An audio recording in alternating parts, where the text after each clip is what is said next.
And when you're going to insert this one, you can don't use any other forceps. You use the needle holder. Kasi yung needle holder is very fine.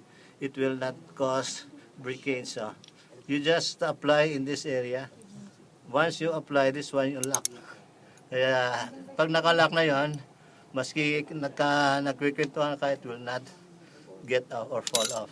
So make sure that the configuration is slant dito. So it can go this way. This one is bigger so that it will allow entrance. When it is entered between the reeds, you can slide. Then after reaching this one, you can release.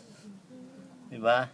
Now, after surgical operation to avoid cutting other people, again, you apply, you lock, you lift this up. Once it is free from the edge, you can easily slide.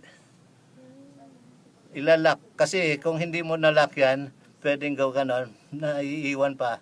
Minsan nahuhulog na lang. And when you are inside the cavity, it's very hard to look for the...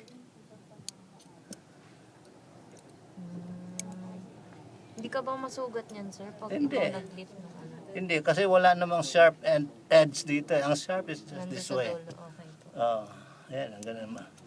Okay, can you remove?